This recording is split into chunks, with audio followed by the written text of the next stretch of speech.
जय भोलेनाथ। प्रेम से बोलिए हर हर महादेव। ओम नमः शिवाय। प्रिय भक्तों, आज हम आप सभी के लिए लेकर आए हैं माघ मास की मासिक शिवरात्रि की पावन व्रत कथा। मासिक शिवरात्रि हर महीने की कृष्ण पक्ष की चतुर्दशी तिथि को मनाई जाती है। यह दिन भगवान भोलेनाथ, शिव और माता पार्वती को समर्पित होता है। जो भक्त इस दिन श्रद्धा, विश्वास और नियम के साथ व्रत रखते हैं, उनकी सभी मनोकामनाएं पूर्ण होती है। सुख, शांति, सौभाग्य और वैवाहिक बाधाएं दूर होती है। माघ मास की मासिक शिवरात्रि 16 जनवरी को मनाई जाएगी। इस दिन निशा काल में पूजा का विशेष महत्व होता है। ध्रुव योग और भाद्रावास जैसे शुभ योग इस दिन बन रहे हैं, जो पूजा के फल को कई गुना बढ़ा देती हैं। भक्तों, इस पावन दिन प्रातः ब्रह्म मुहूर्त में उठे भगवान शिव और माता पार्वती को मन से प्रणाम करें। इसके बाद घर की साफ सफाई करें। गंगा जल मिश्रित जल से स्नान करें। स्वच्छ हल्के रंग के वस्त्र धारण करें। आचमन कर सूर्य देव को जल अर्पित करें। फिर पंचोपचार विधि से भगवान शिव और माता पार्वती की पूजा करें। शिवलिंग पर बेलपत्र, फल, फूल, दूध और मिष्ठान अर्पित करें। पूजा के समय शिव चालीसा का पाठ करें। ओम नमः शिवाय मंत्र का जप करें। अंत में भगवान शिव की आरती करें और उनसे सुख, शांति व सौभाग्य की कामना करें। अब आइए भक्तों, मासिक शिवरात्रि की व्रत कथा का श्रवण करें। बहुत पुराने समय की बात है। चित्रभानु नाम का एक शिकारी था। वह प्रतिदिन जंगल में जाकर शिकारी करता और उसी से अपने पूरे परिवार का पालन करता था। वह एक साहूकार का कर्जदार भी था। गरीबी के कारण वह कर्ज चुका नहीं पा रहा था। एक दिन साहूकार ने क्रोध में आकर चित्रभानु को शिव मंदिर में बंद कर दिया। संयोगवश वह दिन शिवरात्रि का था। मंदिर में पूरी रात भजन, कीर्तन और भगवान शिव का गुणगान चलता रहा। शिकारी बंदी होने के कारण पूरी रात जागता रहा, भूखा प्यासा रहा और अनजाने में ही उसका व्रत हो गया। सुबह साहूकार ने उसे छोड़ दिया। चित्रभानु शिकार के लिए जंगल गया, परंतु थकान के कारण उसे कोई शिकार नहीं मिला। शाम होने लगी।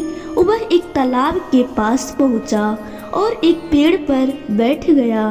उस पेड़ के नीचे पत्तों से ढका हुआ एक शिवलिंग था, जिसे शिकारी नहीं देख सका। चिंता में डूबा हुआ शिकारी पेड़ से बेलपत्र तोड़ तोड़ कर नीचे गिराने लगा।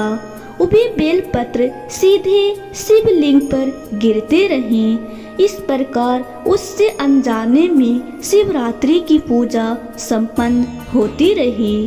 कुछ समय बाद एक गर्भवती हिरनी पानी पीने आई। शिकारी ने तीर चढ़ाया। हिरनी बोली, हे शिकारी, मुझे मत मारो, मैं गर्भवती हूँ, प्रसव के बाद स्वयं लौट आऊंगी। शिकारी ने उसे छोड़ दिया। कुछ देर बाद दूसरी हिरनी आई। उसने कहा, मैं अपने पति से बिछड़ गई हूँ, मिलकर लौट आऊंगी। शिकारी ने उसे भी छोड़ दिया। तीसरी हिरनी आई अपने बच्चों के साथ। उसने कहा, मेरे बिना मेरे बच्चे अनाथ हो जाएंगे। शिकारी का हृदय पिघल गया और उसने उसे भी जाने दे दिया। अंत में एक मृग आया और बताया कि वह तीनों हिरनियों का पति है। उसने वचन दिया कि पूरा परिवार लौट आएगा।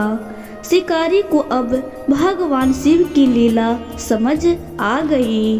कुछ समय बाद पूरा हिरन परिवार वापस आया, पर शिकारी ने उन्हें नहीं मारा। उस दिन से उसने शिकार छोड़ दिया। शिकारी ने मेहनत मजदूरी शुरू की और कर्ज चुका दिया। जब उसकी मृत्यु हुई तो यमदूत उसे लेने आए, लेकिन शिव दूतों ने उन्हें भगा दिया और चित्रभानु को शिवलोक ले गए। इस प्रकार अनजाने में की गई भक्ति से उसे मोक्ष प्राप्त हुआ। हर हर महादेव। अब हम सुनेंगे दूसरी कथा। कामिलपल नगर में यज्ञदत्त नाम का ब्राह्मण रहता था। उसका पुत्र गुणनिधि बुरी संगति में पड़ गया। वह जुआ खेलने लगा, धर्म कर्म छोड़ दिया। एक दिन उसने पिता की अंगूठी चुरा ली। जब सच्चाई सामने आई तो पिता ने दुखी होकर पुत्र को त्याग कर दिया। गुणनिधि भटकते हुए एक शिव मंदिर पहुंचा। उस दिन शिवरात्रि थी। भूखे से व्याकुल होकर उसने मंदिर का भोग उठा लिया। लोगों ने उसे पकड़ लिया। मार से उसकी मृत्यु हो गई। यमदूत उसे ले जाने आए, लेकिन शिवगण आए। उन्होंने कहा, इसने दीपक की छाया से शिवलिंग की रक्षा की, कथा सुनी, दर्शन किए, इसलिए इसके पाप नष्ट हो गए। गुणनिधि शिवलोक गया और पुनः जन्म लेकर कलिंग देश का राजा बना। जो भी भक्त इस मासिक शिवरात्रि की कथा श्रद्धा से सुनता या पढ़ता है, उसके पाप नष्ट होते हैं, मनोकामनाएं पूर्ण होती है और शिव कृपा प्राप्त होती है। प्रेम से बोलिए हर हर महादेव। माता पार्वती की जय। ओम नमः शिवाय। इस प्रकार मासिक शिवरात्रि की व्रत कथा समाप्त हुआ।